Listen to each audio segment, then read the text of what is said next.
Hey everybody, this is MC Till with Everybody's Hip-Hop Label. You're tuned into the Boom Bap Chat, number 45. Super excited about tonight's guest. We're going to introduce him in just a moment. Want to make sure that if you're in Cincinnati or you come visit us with your mask on and all that, make sure you go over to Everybody's Records and pick up some dope stuff. They got dope records. They got our guest tonight. They've carried, had his music in stock. They got CDs, tapes, all that. So make sure you check them out. If you can't get here, just go to everybody'srecords.com, get some good stuff. If you don't have your copy of the Boom Bap Review, it's all good. You can start reading it for free. You can check out some of it online at boombapreview.com. So check that out, please. So tonight we have a guest. He's more than an MC, although he's a dope MC. He's more than a record label owner, although he is that. He is soon to be an author. He is just so much. He wears so many different hats. We are so excited and honored to talk to the one and only tonight. In the Boom Bap Chat, we have Beneficence. Beneficence, welcome to the show, man. Peace, Till. Peace, fellas. Yes. It's good to have you here, man. All right, man. Thanks for having me. Yeah, for sure. Also in the room, as always, is Profound. Profound, how are you? Doing well. What's good, Till? What's up, brother? Beneficence? All right, Pro. And we also have Neville here in the background. So appreciate you joining us as always, Neville. Big up. Beneficence, one of the things we do on the show is we show appreciation. And so I'm going to throw it over to Profound to give you some flowers. Yeah, Okay. man. Well, we do, bro. We like to show. We had a discussion about giving people their roses while they're here, or giving people their flowers while they're here. And I chose to want to give you yours, brother, because I've known you for so long, man, and how we connected. And I don't even remember the year we met. It might have been 2000, 2001, something like that. But brother, I've watched you over the years since then, man, and I've seen you just like blossom into this incredible like entity that is ill adrenaline. You know what I mean? Like what y'all doing. So, man, we want to give props to you on that, Salute, especially.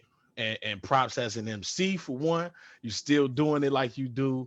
And man, and I just appreciate everything that you do and you put out. So salute to you, my brother. Salam alaikum to you, my brother. Wa alaikum assalam. I appreciate you, man. Yes, sir. Now, you have achieved so much throughout your life. So I want to kind of help tell your story here in just a few minutes. But let's go back to the beginning. You grew up in Newark, New Jersey, correct? Yeah, Newark, New Jersey, Hillside area. My parents, they came from the projects, the Dayton Street projects. Mm-hmm. And, it was kind of rough growing up. And, we got through surviving and, we just did our thing. But all along, I always been into hip hop. My pops was a big music dude. And I had, hundreds and hundreds of records in the house. Staring at album covers every day. He played like only the best music, a lot of Marvin Gaye, a lot of Kool and the Gang, a lot of Michael Jackson. And it just turned me on to some real dope music. And I knew that I'd rather listen to music than watch TV. You know what I mean? Like it took over my life. Do you remember the first time you heard a hip hop song? I heard it and it was just all right. Until Run DMC came out, I was sold. What do you think it was about them that captured you? They were younger than the other artists. They were younger than Grandmaster Flash, and they were like 17 then. And then they had leather outfits, Godfather hats, and and really their first sound was boom bap. They wasn't rhyming over disco beats. Right. Everything was stripped down, simple, and they was like the coolest dudes. Do you remember when you started writing? I do. Or rhyming? I do. I was on a Virginia Beach vacation. I wrote my first song when I was 9.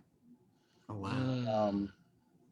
It just, the song was about somebody taking my girlfriend at the time. It was like a lot of MCs had funny songs back then. Right. That was one of my first joints, but it was just I just kept a book and I still got all those rhymes today.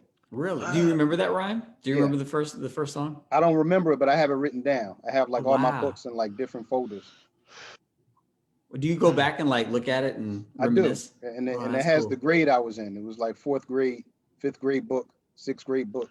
Oh wow. Wow. I got the college book, Man, that's man, you were orderly. But let me ask you, hey, do you take any do you take anything from those things, or you just use them? You just use them to go back to look at? I just use it. What I started doing was writing the time and date and the place where I was when I wrote it, and see if there's any Oh, correlation, to when I write my best stuff. So sometimes I'm okay. driving, sometimes I'm on vacation, and I still haven't found something, you know, yeah, I still haven't found a pattern of when I write the illest stuff. So until then, I just keep writing it down. Did you? Man, that's interesting. So, like, how old were you around this time when you start writing this down? 9. You say 9. Yeah. Man, So how did you so the raps, I have my teachers' names on. I know what class I was in, Wow. and I put the time down, like 10:13 a.m. Started writing this verse. Do you think you had like the foresight back then to know, like, I did. wow. I did. When I was 15 in Newark, I started hanging around a independent record label called Big House Records. And the manager of Chill Rob G was my first manager. Oh, wow. So when he had out I Got the Power, I was around him. I wasn't around Chill Rob G, I was around his manager. And for the next 3 or 4 years, I was just like doing everything at the record label. And I didn't see it then, but I kind of knew that I knew what to do once Adrenaline started. Yeah. I was A&R. I was calling everybody for him. Right. It sounds like you were a leader from a very young age, that you had this insight. I really was. I didn't know what I was going to get into. Right. But I knew I wasn't going to ask anybody for much. I knew I could put out things myself. Yeah. Do you think there were things in your household or in your neighborhood that kind of guided you along that path of being a leader? My father was in the Nation of Islam. So he was kind of like very disciplined. Yeah. And he always, gave me this do for self. Yeah. When a lot of my friends were searching for record deals, I knew I wasn't going to take that path. I said, I probably can create and release stuff myself. Yeah. And that's eventually what I did. Man, that's fresh. Did you follow in your father's footstep in the Nation of Islam? Well, we all went to Orthodox Islam, Okay. Probably around early 80s. And so, but I have a good understanding of what happened. Yeah. Man, that's ill. That's super ill. So something else that I found out about you before tonight, I thought was super interesting, that you were a national tumbling champion as a teenager. I was gonna bring that up too, man. That was kind of out of left field. I was like, whoa, that's really interesting. Can you tell us about that? Yeah, for sure. I had joined the Newark Flip City Tumblers. They were like a tumbling team. We probably were the only black tumbling team back then. And when I joined, I didn't it was $5 to join, so I didn't think much of it. Yeah. And eventually, we went around the world. We competed all over. We used to do halftime games for like the Sixers, Madison Square Garden. So I was kind of used to like big crowds. Yeah. And we tumbled for everybody from Mike Tyson to Bush Sr. to Paul Newman. Like, we met all of them. Wow. And anybody who came to Newark to donate money, we would have to do exhibitions for them. So, that's kind of how my teenage years went for a little while. And then I hit the streets. Was there someone that came that you were like, whoa, I can't believe I'm tumbling? Well, I kind of like bumped into Mike Tyson. Oh, did you really? Yeah, I was sitting on the curb with my tumbling bag, waiting for practice to start. And a limo pulled up and I kind of like jumped out of the way. I thought it was like a wedding party. And I seen this guy get out with like a big neck. And I was like, Tyson, like, what are you doing here? He was like, I came to see some tumblers. And I said, that's me. I said, let's get it on. Wow. And this was Tyson when he was, This was a couple of months after he beat Spinks. All right. So he's the man. Yeah, just won the title. Point. Yeah. Wow. He was Tyson. Wow. And how old were you at the time? Do you remember? I was probably about 11. Wow. Yeah. So you knew. So you had an understanding of like, wow, this definitely. I knew exactly who he was. I watched the fight. How'd you? Oh, go ahead, sir. My father was a big fight fan, so all of the fights was at my house. Yeah. like from Sugar Ray Leonard to Muhammad Ali fight. And he used to take us to Muhammad Ali's camp a lot to meet him. That's cool. Mm. That's super cool. So you're tumbling for a while, Yeah. and then you get out of tumbling. I got What- out of tumbling and I started coaching it for a little while. And then it kind of like left me because the music was more in my heart. Hmm. Do you remember like what the process was, like recording, getting into recording and releasing music? Yeah, I went to school with, in my high school, it was me, DJ Chaos from Artifacts, Mm-hmm. Mr. Lynn from Company Flow, Ooh, and Mr. a young DJ Muhammad from The Outsiders. Mm. So Chaos did my first demo. We did 4 songs, and I remember we booked a studio session, and this is before I even knew what a producer was. All I know is I had rhymes, and I Yeah. came to the studio, and the engineer was like, "All right, let's load up the music." And I looked at Chaos like, "Where's the music?" He was like, "Nope, we didn't even have music. Chaos just had to loop up some samples and some cuts, and we made our first couple joints." Wow. Is this early 90s? This was 91. 91. Wow. Yeah. 91. Okay. And actually, on the way to the studio, a song had just come out that day and hit the radio. It was "Mind Playing Tricks on Me," Ghetto Boys. Oh wow. It's Yeah. classic. Who was in New York at the time doing hip hop around that time? Flavor Unit. Okay, yeah. Everybody That's in right. Flavor Unit was popping, from Yeah. Latifah, Chill Rob G, Lati, Lakim Shabazz, and Artifact. I don't think Artifacts was out yet. They might have just been performing. Yeah.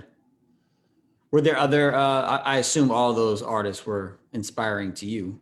Yeah, all those artists, especially Naughty by Nature. Mm. Especially You have a favorite Naughty by Nature album? the first one. The first- when they did Yoke the Joker the on joint that with Hot Potato with Freddie Fox. Mm. Yeah. And then I seen them do it live. 1 potato, 2 potato, 3 potato. Yeah, But that was ill. bro. That was real ill. I love the one. Maybe the third one. I think it was with Feel Me Flow on it. I like them all, but Poverty's Paradise. Poverty's Paradise. Yeah, I really like that one. Dope album. Yeah, really dope album. All right, so you do your demo. Got a 4-song demo. What happens with the demo? I'm always curious to know what happens with demos. Did it do anything? Did it just kind of fade? What The happens? demo was just something for me to have, Yeah. just so I can listen to it and say what I need to do to get to the next level. Mm, And I started doing a lot of talent shows. okay. And when I get to the talent show, Chaos is always there doing the DJ part of it. And I'm like, "Why are you here?" He's like, "I'm doing the DJ part of it." And he just like became my official DJ. Mm, And then I go to college, and he stays in Newark and becomes the DJ for Artifacts. mm-hmm. So I'm in college watching Artifacts on TV, and I'm like, "That's my DJ." Do you feel a certain kind of way about that? No, Or you because just happy for him? he introduced me to L, and Okay. L's been, that's one of my best friends to this day. Yeah, he's dope. He's super Yeah. dope. I love his voice. He's got one of the illest voices, I think. All right, so you do the demo, you kind of learn what you need to do next. You go off to college, you graduate college. Yeah, graduate college. Are you doing any music at this time in college, or are you just focused on the books? I'm performing. I Perform, performed okay. a lot in Philly. All right, you said open mics. Yes, Yeah, talent yeah. shows. All right, so you're doing your thing, performing. What's the next step in your music career at that point? In 2000, let me see, in 98, I created an email. And the email, it had the numbers in it, 2010. And I said, by 2010, I will have established myself. Mm, So I gave myself some years yeah. to make it pop. And then 2010 is actually the year Adrenaline got created. Wow. So I kind of knew late 90s what I was going to do. I just didn't know how it was going to happen. Yeah. And that's amazing, that thread of like, not just leadership, but like, having vision, Yeah. from a young age, putting that date down on your notebook, knowing that like You later. got to believe it. Yeah, you can come back definitely got to to it. believe in yourself. Yeah, for sure, man. That's ill. So So you created Adrenaline, but you were recording music before that, right? I put out 3 albums. I put out 2 singles and 3 albums before Adrenaline. And I was working on Sidewalk Science. Mhm. And somebody hit me up on MySpace and asked to buy some of my old vinyl, Mm. the first 2 singles. And then he asked to buy a bunch of them. And I was like, "Who are you?" He was like, "I'm just a record collector." Mm. And he was like, "By the way, do you need help finishing Sidewalk Science?" I said, "Of course." And he helped me put together about 4 or 5 songs with guest appearances. Hmm. And I was like, "How can I thank you?"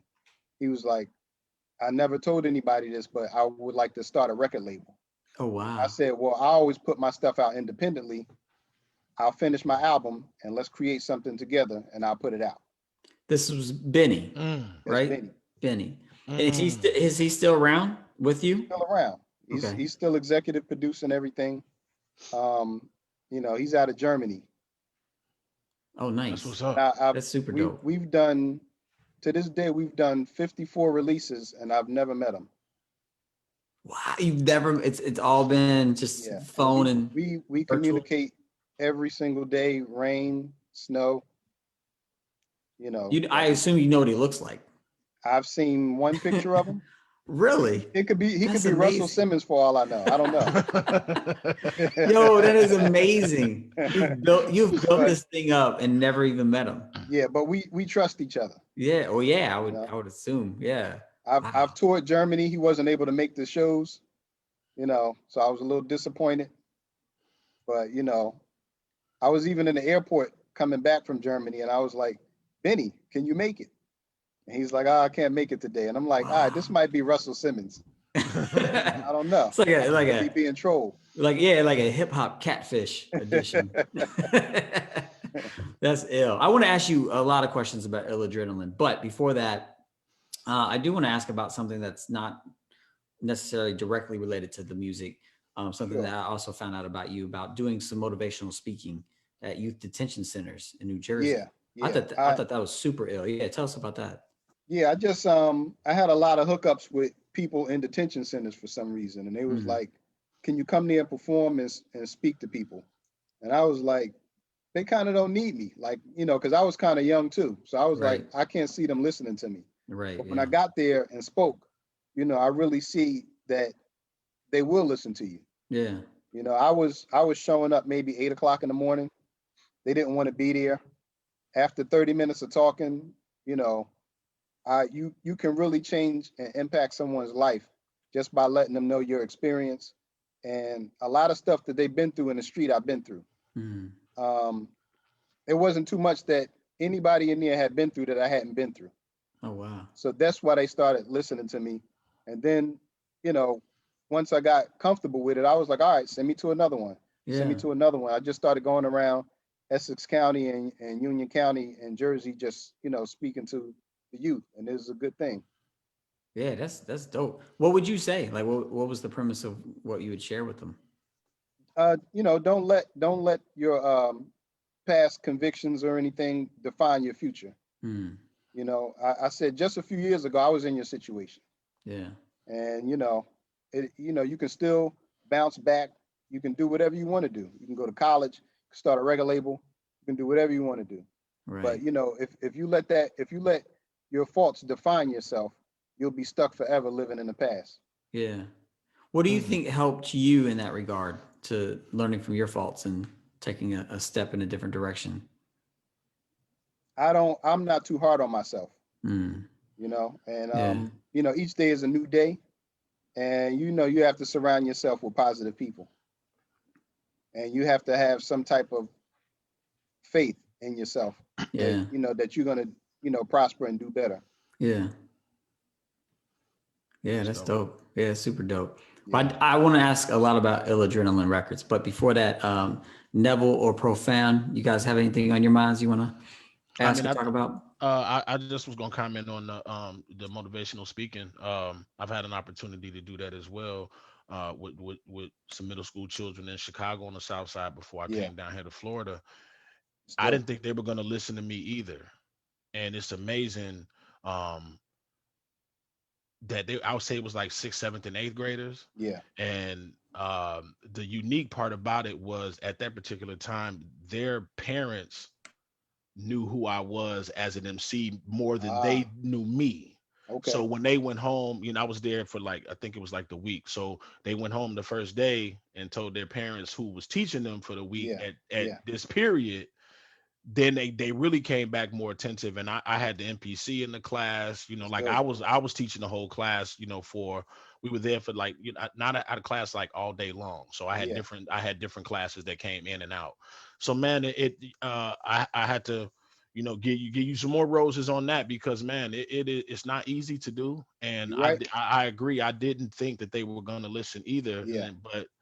And once they do, you get so absorbed in it. Like Yeah. I was like, wow, I never saw myself doing that part of it in hip hop. So Yeah. man, Yeah. that's dope. Yeah, for sure. For sure. So salute to you for doing that. Do you still do it? I No, haven't had no. an opportunity. I want to do it again. It's Yeah. just a good thing. Yeah. Oh, yeah. No Bro, you doubt. still do it? I haven't had, I had connections in Chicago. I don't have that many, the same connections here in Okay. Florida yet. I mean, but it's something that I've always put on the radar, and I Yeah. kind of, do it now. I got a couple of young guns that call and reach out now. But yeah, it's something that I would do easily. Yeah. We'll have to talk because I work with a youth organization and we do a lot of, getting youth in the room and doing all kinds of positive Oh stuff with yeah, them. Till, that's your It's not a thing. detention centers, but it's still, pouring into the youth and Yeah. helping them become the leaders that they can be. Yeah. All right, Neville. No, it looks like Neville has a question. Neville, what's your question, my man? So like, there's a lot of, like, in the Black community, there's a big stigma on mental health and things like that, right? So with that comes I don't think that I can really do talk therapy or openly express myself, and that's not going to help, right? So just want to put that out there first. It's not really a mental health question, but just putting that out there. Now, what do you think it is about you going in there and speaking, or do you think going in there speaking changes their lives or can help change their direction? That's number one. And number two, what do you think about like the power of song? Some people, like Bob Dylan, says that, man, I was naive to think that songs could change the world, X, Y, and Z. But yet we're here professing that words, right? Words, sound, and power can change lives or whatever. So I don't know. I want to know what your take on it is. Your songs, your albums, versus speaking in person, versus people having a stigma about, talk therapy and things like that, or motivation speaking. I know that's a lot. That's like a triple question. Sorry Yeah. for that. Yeah. No, it's good. Um, when what I found out is when people get information, they will apply it at a time when they need it. So just because they don't Mm, apply it then, it may take 10 years for somebody to remember what you told them, but as they need it, it will begin to come out. That's how our minds work. mm. And this is why you can't hold back from telling anyone anything or expressing yourself around people because they will apply it as they need it. Yeah.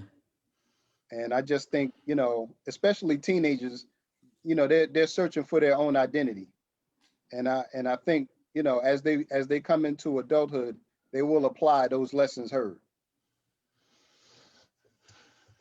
Man, And I've been as witness. far as my music, um, I don't do a lot of cursing in my music. If you listen to my albums, my verses, they don't contain any cursing. My guest appearances can do it. I don't mind. I don't try to, you know, take anybody away from their craft. But, as I travel, as I tour, when I hear my music played, it has to hold a certain standard to it. Mm. And then my new album is called Stellar Mind because I try to hold hip hop to a higher level, to get people to do some higher thinking. Do you feel like other artists that you work with recognize that in you? I do. And, I and know I probably worked with at least 40 different artists over the last 3 albums I did with Adrenaline. mhm. And even the artists who curse excessively, they don't do it on my album. Yeah. So, I appreciate that they bring their A game. And, I've never had a problem with any of the guest appearances Yeah. I've had over the years.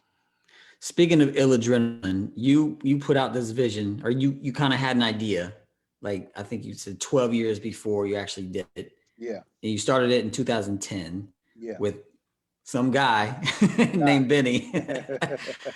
I would ask you about that because I find that really interesting. So when hey, I've always wanted to do a record label. Did you have any like hesitations, or were you like, yeah, this is divine? I need it. Like, what were you thinking? Well, I was going to put it out on another friend of mine's label. Yeah. He didn't have the artwork correct or something like that. And I had to kind of like move on because this was going to be my fourth album. Like I knew what I was doing, Mm-hmm.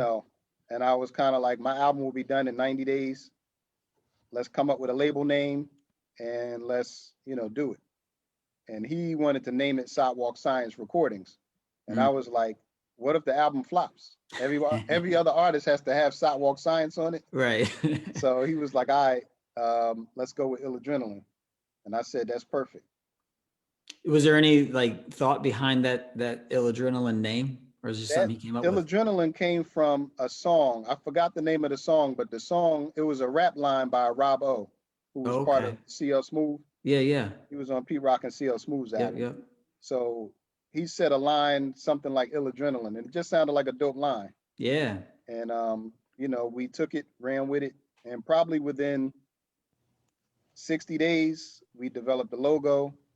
We put the team together of people who we still work with today, from distributors to graphic designers to in-house producers to other, and my manager, Benny, he used to manage Lord Tariq.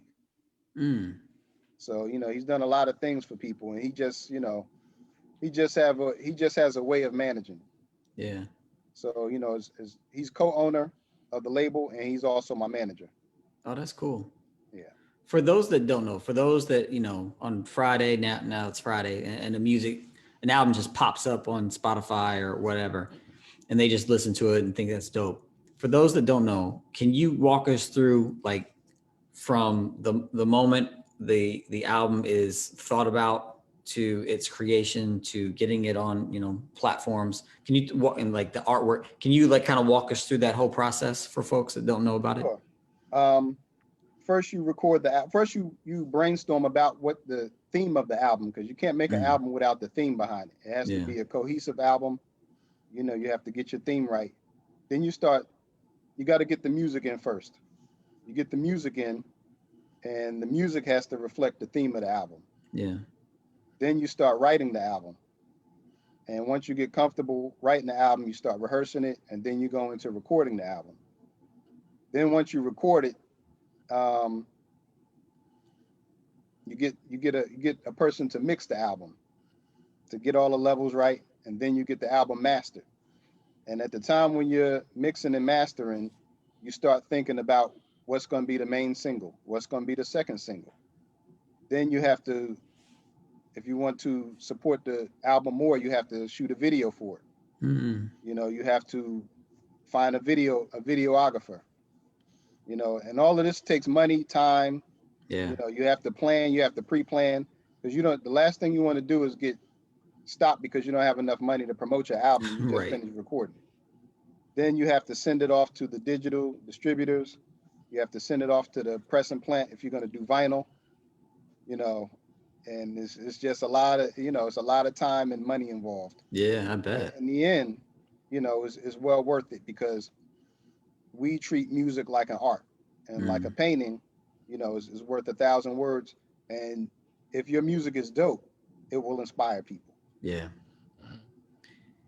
How has, even from 2010 till now, social media has changed so much and continues to change so rapidly? How has social media, like, practically changed how you approach music or promote music? Well, when I did my first 3 albums, it was extremely hard to find producers. Extremely hard, because you would have to have known a producer. You would have to have a producer's phone number. Then you would have to go to the producer. So, and I'll give you an example. I've known Profound, since early 2000s. We would rhyme on the phone together. a lot. And, you know, we go back and forth with rhymes. We wanted to do songs together. We had to figure out if we can go to a studio. It was just very difficult. And I never, you know, got to No. record with him. Yeah. But, you know, technology and time, you know, it brings all of that together. Yeah. But, you know, from MySpace, well, before that, from no social media to MySpace to Instagram to Facebook, you know, it makes everything easier. For example, the song that I did with Inspector Deck from Wu-Tang, Digital War. Digital Warfare, Yeah, it's dope. that producer was from the Middle East. He would have never had Really? that opportunity had there not been social media. Mm. Wow. Mm. Who did Ain't that this- one? I'm looking. Oh yeah. Okay. Yeah. Yeah, that's ill. So we would have never heard of him.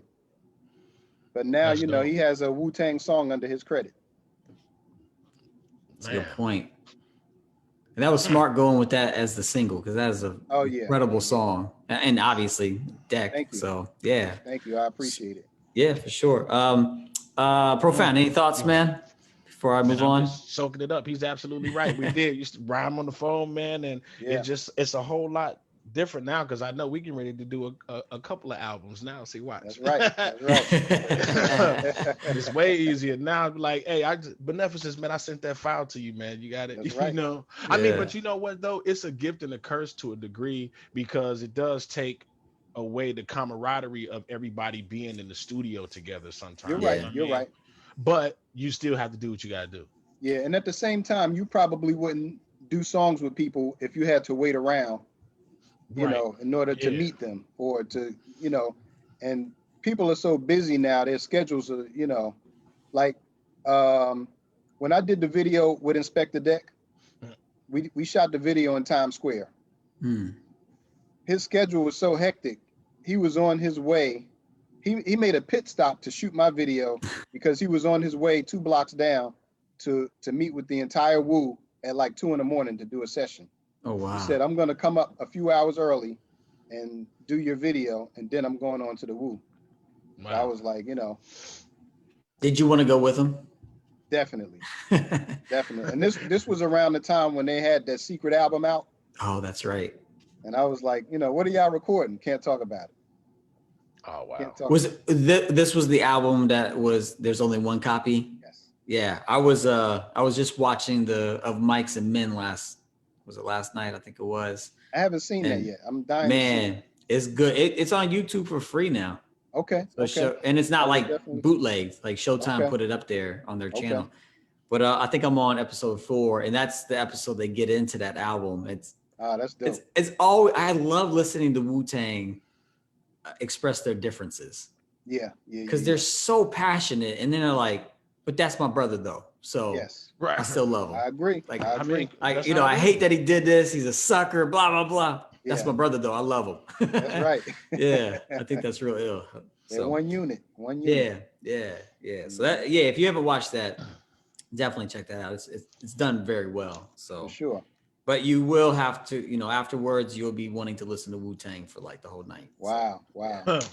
I can't stop. I wanted to ask you about a few Ill Adrenaline albums. Okay. Is there? I think you said something earlier tonight where you have a policy with artists that you work with on Ill Adrenaline where it's like an open door; they can come back and record with you. Yeah. What? Yeah. Can you tell us more about that? Like, do you do contracts and all that stuff, or is Yeah. it more? We do one release contracts. Okay. So we do one project contracts. You know, if they want to come back and do another album, that's fine. But we don't, because I'm an artist too. I don't want to hold anybody Yeah. like a standard record company and say you're going to do 6 projects with us. You know, Right. that's like wasting people's time. Yeah. Yeah. You know, I know some years ago I had contacts with Roy Jones Jr. Mm. and he had a record label. And the contact that I had with him told me, you can sign with him and get a signing bonus, but you will never ever come out. So take the money. And I was like, I kind of like what I'm doing. I want to put out music, and I don't want to have 7 years of my life where I can't record. You know what I mean? So Yeah. I was like, let's just do one project deals. Yeah. And you know, we usually invite anybody who's done anything back with us. Yeah. Yeah. Is there an artist that has worked with you and you're like, man, I wish they would do another album with us because really Rashad, liked him? Who's that? Rashad and Confidence. All right. So that was one. I wanted to ask you about that one right here. Rashad and Yes. Confidence. Man, when I'm telling you, people, this like has like a cult following. Yes. At what point was go ahead? I'll give you a backstory to that album. Oh, please do. We had just put out Sidewalk Science as the first album on Ill Adrenaline. So while we're basking in the success of that, Benny sends me that album. And he says, hey, listen to this. And I'm like, it's dope. I thought he was just sending me an album. I didn't know we were going to have a second release. So I was like, you know, what's the MC's history? He said he has none. Like, that's his first album. He doesn't have any more songs besides this one. I said, well, who's the producer? He said, Confidence. You know, he did a few more joints before this, but they both were kind of like virtually unknown. Yeah. And I said, this is dope because they're both in their raw form. Right. So we put it out. It didn't have any videos. It had minimum promotion. One of the dopest releases we had. Wow. Do you credit that to the fact that it's just a phenomenal album and just Phenomenal word of mouth? album. And my album came out first. And I feel like because that was the first album on Ill Adrenaline, I refer to my album as the Sacrificial Lamb album. So, and then the Rashad and Confidence album came out. It was like, all right, Ill Adrenaline, they're about to be around for a while. And everybody gravitated toward it. So, and then that cover is the cover of the first Lord Finesse album. Yeah, yeah. It was like, you know, we decided yeah. So we decided to incorporate that in, and it caught fire. Yeah. I remember posting about this and someone said, man, that album better be good. Yes. For them to jack like that. Yeah, right. Exactly. That's right. Yeah. And that was actually Benny's idea. Benny's a big 90s. And I told him the same thing. I said, look, well, let me hear the album first before we go with the Lord Finesse, you know. Yeah. Right. Now they put out a single not too long ago, right? Correct. Is that they recorded a few more songs after that. Because that demand for that album was so high, we said we got to put something out. Yeah. And they recorded a song called Desires. Okay. And that song sounds like it should have been on that album. Yeah, it's a dope song. Very dope. Do you know if they have more music in store? They do not. I don't believe Rashad is recording anymore. Wow. For some reason, I don't know why. Not sure why. Man, that always intrigues me when an artist is that good. Yeah. Chooses not to record. But you know, hey, you gotta live your life, right, you know, you're right. Put on your path. Another album that I thought was just phenomenal, and this lyricist is just incredible, is Paranom. Yes. And Purpose. Yeah. Purpose and Paranom, they're like two of the dopest MCs. They just when I got that album, I was like, it was another one just, you know, I was minding my business. Benny sends me an album, says, listen to it. I think we're gonna put this out. And it was just so cohesive. I was like, it's dope. It's just very dope. And you know, I like the album cover and everything. I was like, this is probably gonna be one of our, you know, best sellers as well. Yeah. And that album still sells to this day. Really? I can see why it's ordering it. Do you know about them? If they're still, I know Purpose is putting out stuff. Yeah, they're both still working. Okay. So, you know, if they do something else in the future, we definitely put it out. Dope. The last one before your album, man, I love this album. This is Almighty. Yes. Chill Will. Please tell us something about this album because this is such a phenomenal album. It's still selling to this day. And I can say that because I'm the one who fulfills the orders. So you know. I have every release in my house. Like my garage is like packed with all 54 releases. Just boxes and boxes and boxes. Are you going to the post office every week? Am I? I live there. They know you well at the post office. Know me well. And actually, I have to stop and go to different post offices, you know, so I don't wear people out. Yeah. I always feel bad going to the post office when I have like, you know, 10, 15 things to Yeah. mail out, and like I try to go long between line. at least 5 post offices. Wow. But yeah, they're still ordering that album, and that album is just, it's dope. Did he put out anything before or after this? I don't believe so. Because don't believe I've so. like searched for him online, and I Yeah. can't even find him. You know? Yeah, I think that's it. I think, you know, that album is it. But, you know, if they do a follow-up album, it's guaranteed to make some noise. Yeah, for real. Have you talked to him? I haven't. No? I'll have to check with Benny. You know, Benny keeps in contact with almost everybody. You know, he lives on social media. Okay. I'm gonna have to follow Benny. Ask him some Yeah. questions. Yeah. Right on. And the last album I want to ask you about is your album. Before we get into the new joint, one of my favorite ill adrenaline releases is Basement Chemistry. Came out a Basement couple of years Chemistry. ago. Yes. And what was your like? You have a lot of features on here. Was there one that you were especially excited to have on? Definitely the MC8 joint. About to ask you about that song, man. That song I was is just about to ask you man. about that song, Well, man. There's a backstory to that. Tell Yeah, us. well, yeah, come on with it.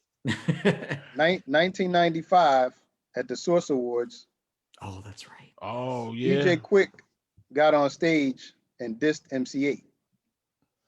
I was standing next to MC8 at the time. And Big Les from Rap City Mhm. was like, keep him in this corner because he didn't like what was being said.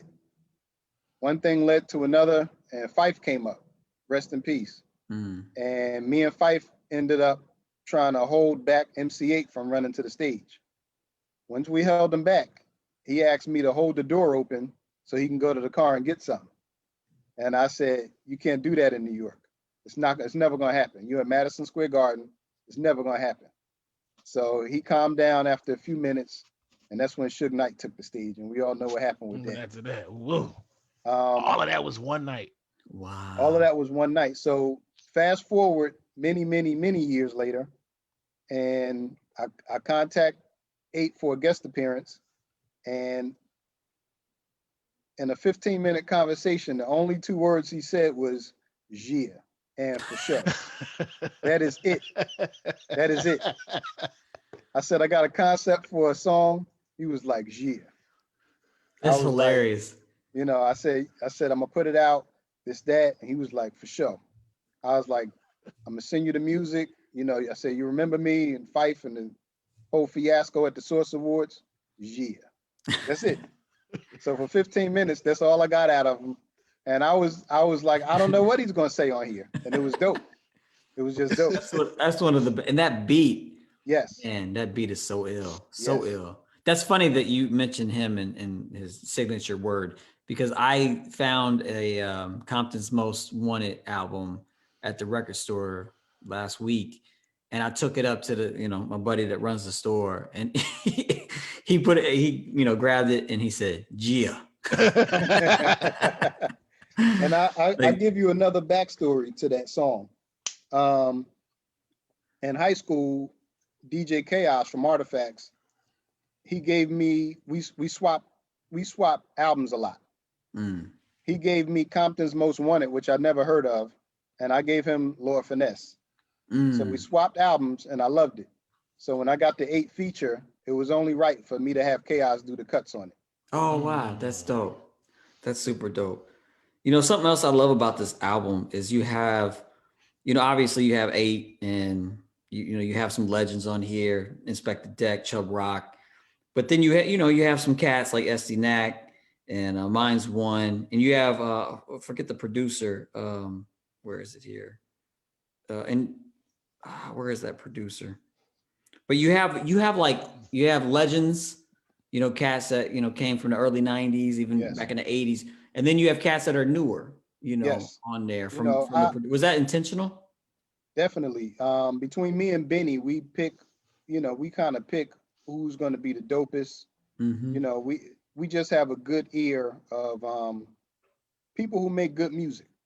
That's all we want to do is just put out good music. Was it? Oh, go ahead. Before Griselda popped off, we released a single featuring Conway. We just knew it was something special because they were doing their own thing, Was that your thought behind having La Orange? Is that how you say it? The Yeah, producer? yeah. That I mean, I had heard of him, and you know, he's worked with a bunch of people that I know, and I always respected his beats, and I know on the underground he's doing his thing. Yeah. So you know, you want to have him on your project. Yeah. Yeah. For sure. For sure. And you have Chubb Rock on here. I love that you have Chubb Rock on here. Yep. I, Chubbs, let he's me. so ill. I'll give you a backstory. Um, we hit up Chubbs. We hit up Chubbs doing Concrete Soul, the album before that one. Now let me go back further. We hit up Chubbs doing Sidewalk Science. He never responded. By the time he responded, Concrete Soul was out. He said, "Yeah, I'll do it." And I was like, "You respond to an email a year later?" So we recorded the song, and he liked the song. And then he calls me back the next day and says, "Let's record 2 more songs." So we record 2 more songs, and then he says, "Hey, I got a bright idea." Chubbs always has a bright idea. He says, "Spike Lee's doing a new movie. Let's just record a song for it and submit it to him. If he doesn't take it, you can have the song." So we record another song. I said, "What's the movie about?" He said, "Brooklyn. What else?" So we record a song about Brooklyn. It's called 718, and we submitted it.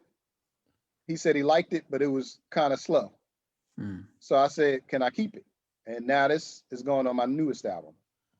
Oh, the one coming out next Yes, month. Stellar Mind. Cool, which we're going to get into in just a second. Man, that dude's voice is still one of the best, man, Yes, in hip hop, yes, man. it is. Yes. I went right to that. I can't front. That's the first song I went to. I went right to that song, and then I said, "Okay, let me Yes. start from the beginning." Chubbs is one of the slickest rappers, like So since, cool, you know, man. he's just very cool about everything. And he's a genius with it. Yeah, He's a super radio ill. personality now too, right? Ain't he? Yes, yes. Yeah. Okay. Yeah, he was in Atlanta for a while. And I think he's down. I think he's in Miami or something now. I'm not sure. Okay, I thought he okay, was yeah. down here Chubbs for a is minute. Chubbs has a lot of good ideas. I can see why he's still doing everything. He's got the voice for it, that's for sure. Yes, for Dope sure. voice. Dope voice. What was the theme? You mentioned having a theme for your albums.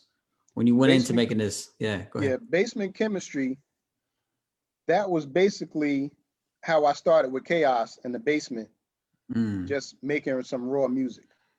And a producer, P Original, rest in peace, he passed away. He was one of Elder Sensei's longtime producers.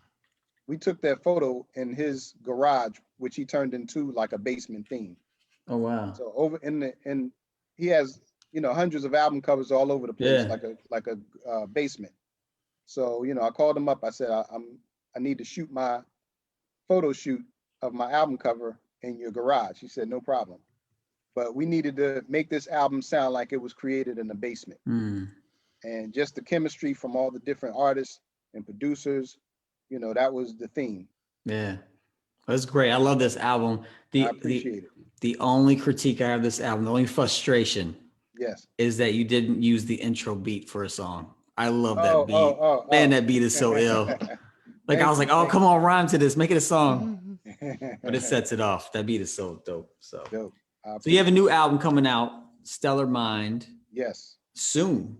Stellar Mind is dropping on April 9th. Man. We got 3 videos for it. The first video is with Master Ace and Phantasm from Cellar Dwellers. Ace. The second video is with Keith Murray.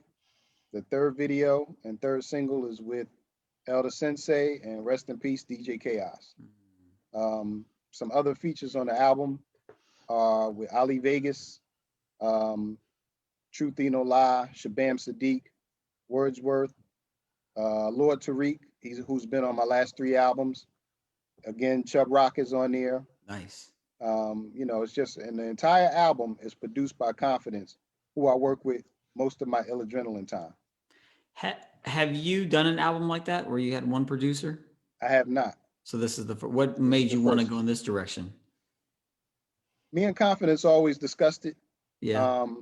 And Confidence, whenever I do an album, Confidence is always one of the first ones to send me beats.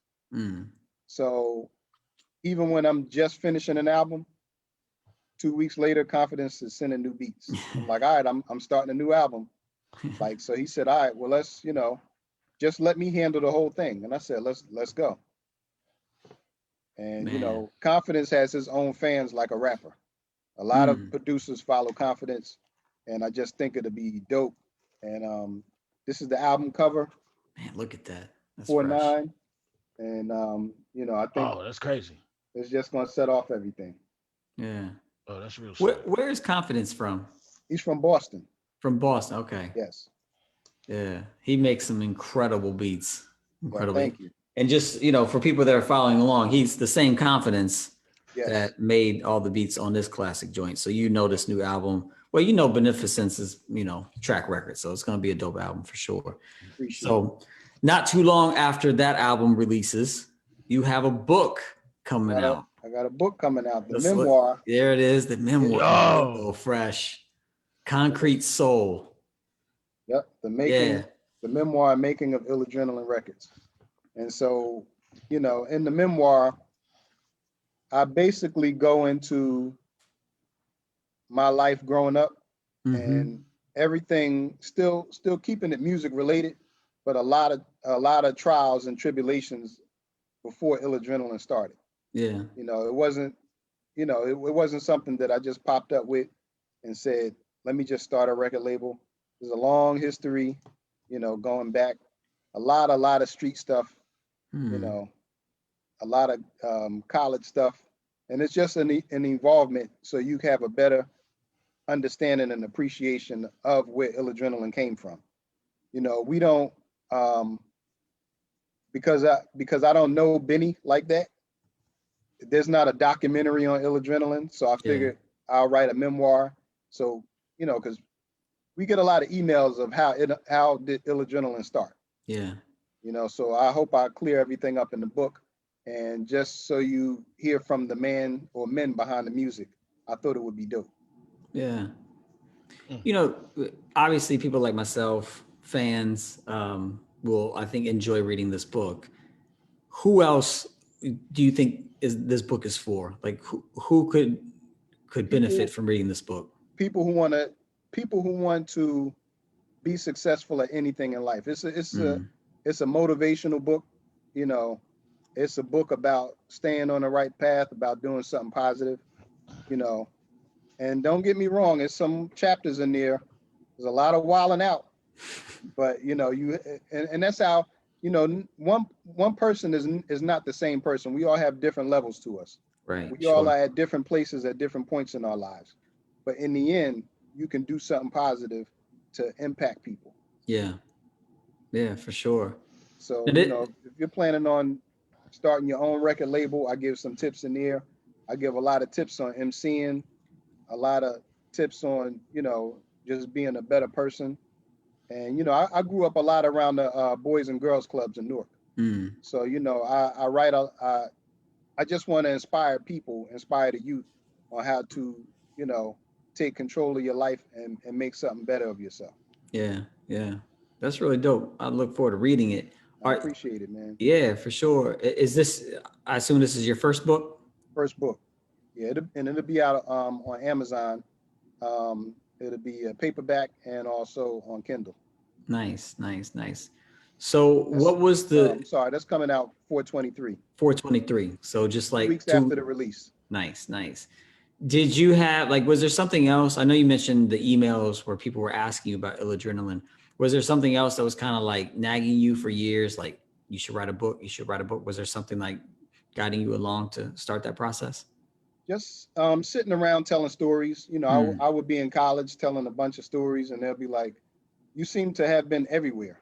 It was like, you were at the Source Awards, you were here, and I got a lot of stuff in the book, just, I interviewed Mobb Deep one time, it didn't go well. Wow. I get into that. Why were you interviewing Mobb Deep, or can you not? No, it was a situation where I was at my old record label when I was a teenager. Okay. And he was trying to do basically what I'm doing now. And he also wanted to do a video show.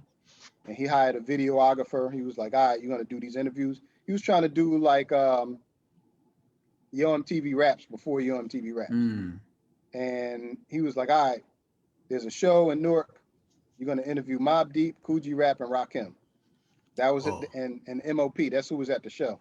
Okay. So I'm like, can I tag along? He's like, yeah. The guy never shows.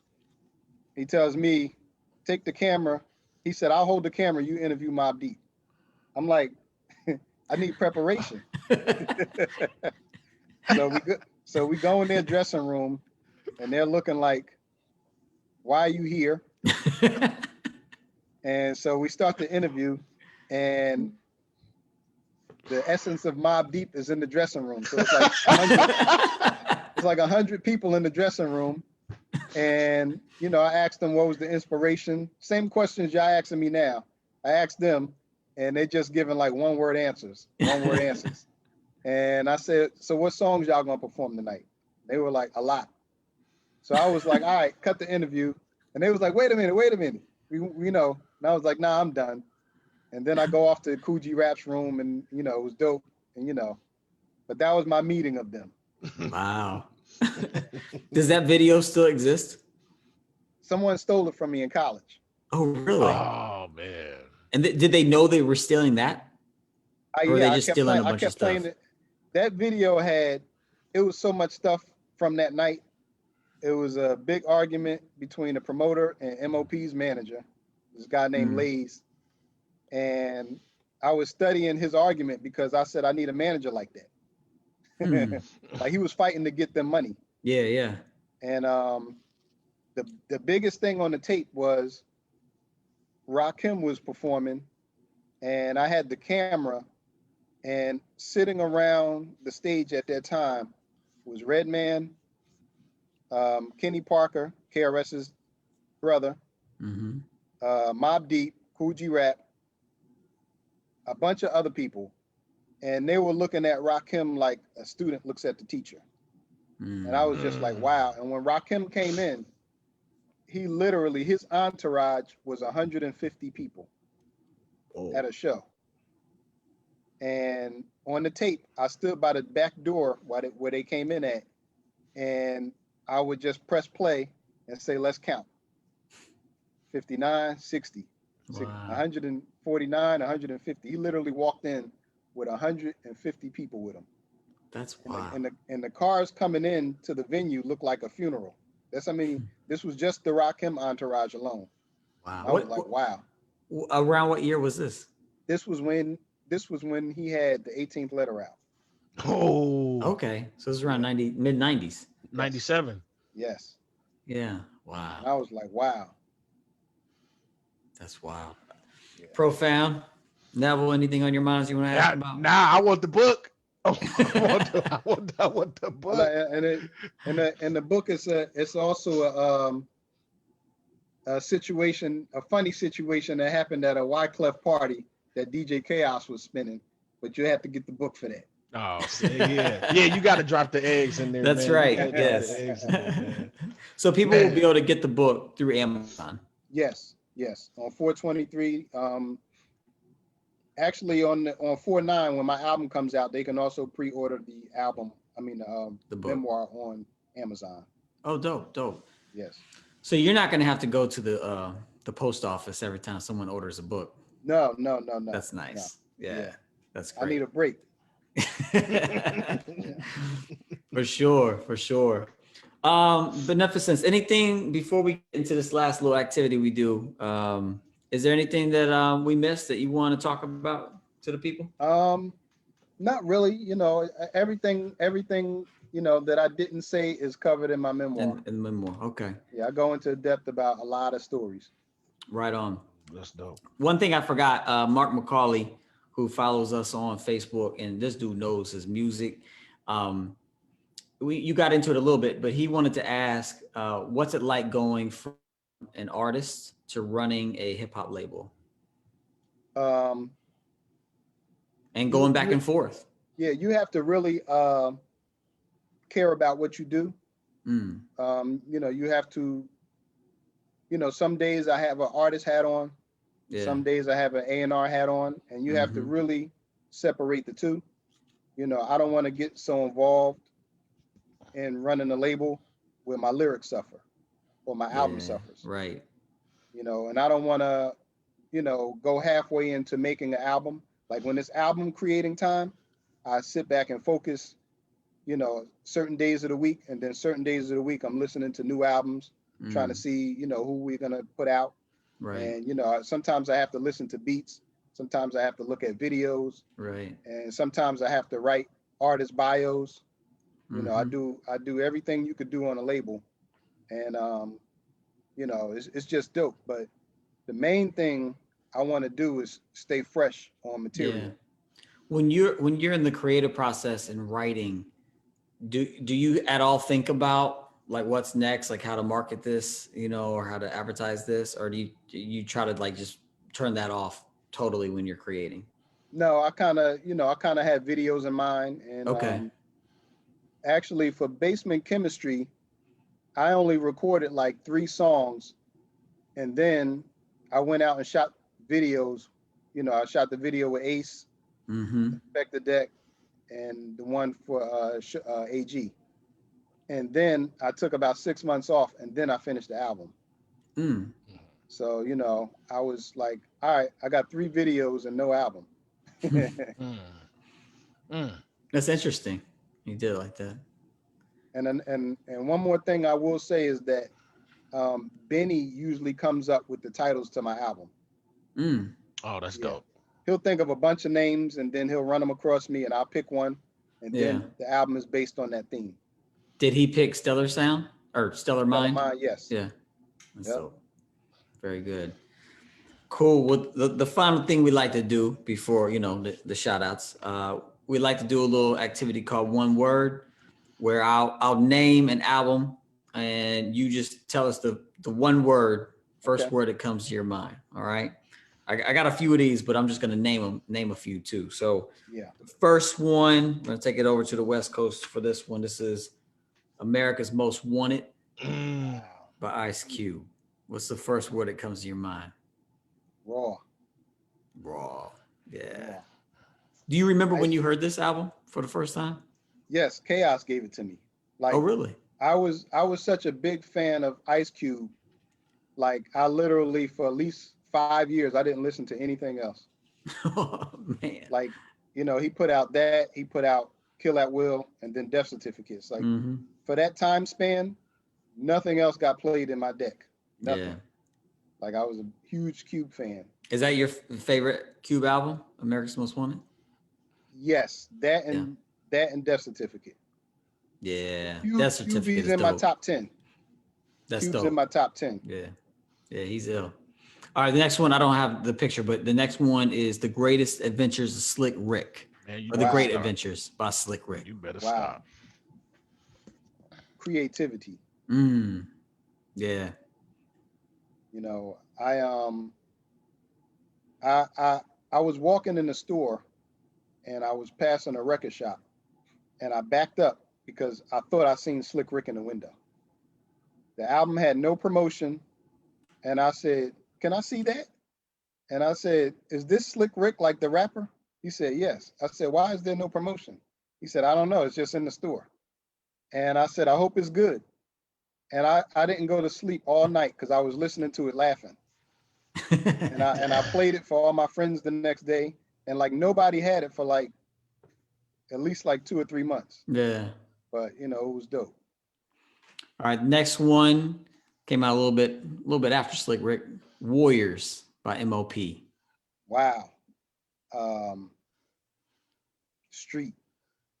The album is like one of the hardest albums you can find. Like that was them at their peak. That was the joint with Annie Up. Yes. Right? Yeah. Yes. That's what they needed. Yeah. That's what they needed. Yeah. That was fun. We had Billy Danz on the Boom Bap Chat not too long ago, and we asked him about that song "Annie Up." That was a fun conversation. Yeah, he was on my Concrete Soul album. Yeah. Oh right. Yeah, that's dope. Yeah, he's super cool. All right, next one is back to the West Coast. "Restless" by Exhibit. X. Art. Art. Between Dre and Exhibit, they pieced that. It was a masterpiece. You know, that album, the production on it, and Exhibit's his fierceness and his rhymes, it just did it. Yeah. It did it. He's another MC that has a really dope voice. Yes. His voice really stands out. All right, this next one is a personal favorite of mine. This is Bizarre Ride to the Far Side by the Far Side. Crazy. Yes. That album is crazy. Yeah, it is. Is Clinton on his way? Yeah. Somebody had to explain to me what that song meant when it came out. And when I found out what it meant, I just started laughing like, what, Clinton's on his way? Yeah. I was like, what are they talking about? And once it was explained, it was a rap. Like, I just thought it was the most hilarious thing. And this joint had Passing Me By, which I think is one of the greatest hip hop songs of all time. Yeah. So good. So good. Love that album. To this day, I just go, when I put this album in, it's just like, oh man, it's just as good, if not better now than what's I do have a Mr. Lynn story for y'all. Oh, please. Company Flow. Yeah, Company Flow, yeah. In high school, I believe it was his father who worked at a record label. And Mr. Lynn told me and Chaos, I go to the record label and they have a studio in there. And we said, every day we kept talking to him, like, look around in the studio and tell us what you see. He was like, oh, there's some reels in there. And we was like, well, give us the names on the reel, write them down. And he came back and he said, KRS-One's name is on the reel. And I was like, is it Boogie Down Productions or KRS-One? He said, KRS-One. I said, all right, he must have went solo. I said, record everything on that reel and bring it in. And he recorded it, and which turned out to be Return of the Boom Bap. So we had Return of the Boom Bap 1 year early. And we played it and was like, our mind was blown. Yeah. And he was like, thank you, Lynn, thank you. And, you know, we played that album and Premier was all over it. Yeah. And you know, every time I hear it, I just think about how early I had that album.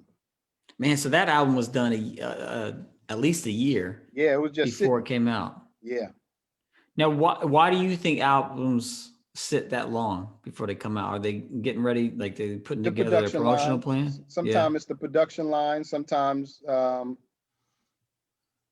they're waiting for other people's buzz to die down. You know, it's just not a good time to put it out. It could be sample clearances. You know. But, when did it come? That come out in 94? 92. 92. Yes. So I heard it in 91. Wow. Man, that album was really ahead of its time. That album is such a good album. Yes, dope album. Such a good album. For a first solo release by him. Yeah. Classic.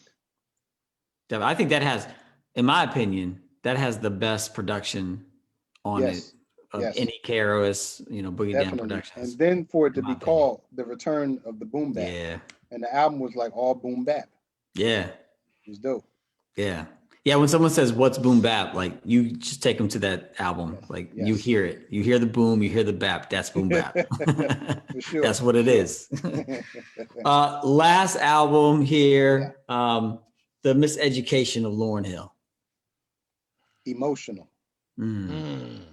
That was one of the only albums where I was riding around in Jersey with a bunch of dudes and we can play this album from beginning to end and it not look crazy. You know what I mean? Like, you know, we all can't ride around listening to a Mary J. Blige album, but when we put the Lauryn in, it was official. Yeah. Every song was just official. We understood it and we loved it. Did you like the Fugees? Loved the Fugees. Yeah. Yeah, loved the Fugees. So I go ahead. Sorry. I remember their first single came out. It was the one with the remix with Salam Remy. Was it Nappy Heads? Yes. And I was in the movie theater at the time. I was coming out of the movie. It was like it was the second to the last movie. But when I was coming out of the movie theater, I seen all three of the Fugees coming in. And I was like, oh, those are the guys with that single out. Wow. And it was like 2 months later, you know, their album came out. The second album came out. And I was like, I'll probably never see them again. They were blown. Like, You know, 10 million albums. It was crazy. So I pose this question to you because I'm curious to know what you think. And Profound and Neville, you can jump in too for sure. When you look at growth of an artist or a group from their debut album to their second album, who do you think had the most growth? Some think it's the Fugees, you know, because the first album, you know, it was all right, but then the score was just phenomenal. And so some people say, well, nah, Mobb Deep's first album, you know, Juvenile Hell, the growth that they exhibited from that to the Infamous. Yeah, that's a lot. Some people say Common, you know, from his first to his second, Jizza, Gangstar. So there's a few. Who do you think had the most growth from the freshman album to the sophomore album? Common would be up there for me. Yeah. Yeah, that's up there. Yeah. And I was in the city around the time too. So that's up there. Yeah, because Common had to mature. Mm-hmm. I say Eminem from Infinite. From Infinite to the one that Dr. Dre put out. Right. Yeah, I can see that. And a lot of times, the growth comes from production. Yeah. You know, I read Wyclef's book, and he said that first album was so far behind because of the production. He said all we needed was better production. Yeah. And he said it could start from one song like the Salam Remy remix. Yeah. And he said that one song saved our album. And he said we already knew what we needed to do for the next album. He said we already knew. Yeah. So sometimes it's just production. Yeah, that's true. And in Common's case, I feel like production increased, and then he kind of found his flow a little bit. Because he was doing all the, you know, kind of weird. Yeah. He was all over the place. He kind of found his style a little bit too. So Jay-Z as well. You know, Jay-Z's first couple singles, you know, he was flipping the tongue like Tretch. Oh, right. Yeah. You know, and then he found his niche, and you know, he was on. Yeah, for sure. Beneficence, do you have any other stories, gems that you can share with us before we go? Or do we need to read the book? We got to read the book. Got to read the memoirs. A lot of jewels dropped in there. A lot of funny scenarios. You know. Yeah, for sure. For Neville, Profound, any last questions, thoughts? Nah, man, just another wonderful conversation, man. Incredible to be able to build with the brother again after so long, brother. You look exactly the same, man. I haven't seen you in 20 years, bro, since I've seen you. I'm glad. I'm really glad to have you, man. I'm glad that you're doing well. I'm glad to be on here, man. I appreciate all of y'all. Man, we look forward to getting that record done too, bro. For sure. Let's do it. Yeah, for sure. Yeah, if you need any beats, let me know. I know somebody. Yeah, before we go, we always, it's a hip hop show, so we do some shout outs. I'll save you for last, Beneficence. Neville, do you have any shout outs you want to send to your people? To everybody, man. Love and peace, happiness. That's it. Be safe out there. Stay healthy. Amen to that. Profound, any shout outs on your side? Man, I was trying to shout out the books today, man, but I've been cleaning up, so they all over the place. I couldn't grab them. So shout out to Wordsworth for what Words are Worth. Shout out to Till for the Boom Bap review.